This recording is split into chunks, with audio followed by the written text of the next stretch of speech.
មាត់ថ្លៃដូចជាកូនចិនដំណើរសំដូចពូប៉ុន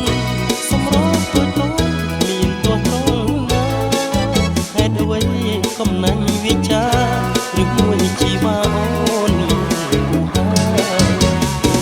យសែនពិបាកចិត្តពួកគេស្និទ្ធមិនចាំចិនដាអូខេក៏មិនវាចានោះក៏មិនថាគិតយ៉ាង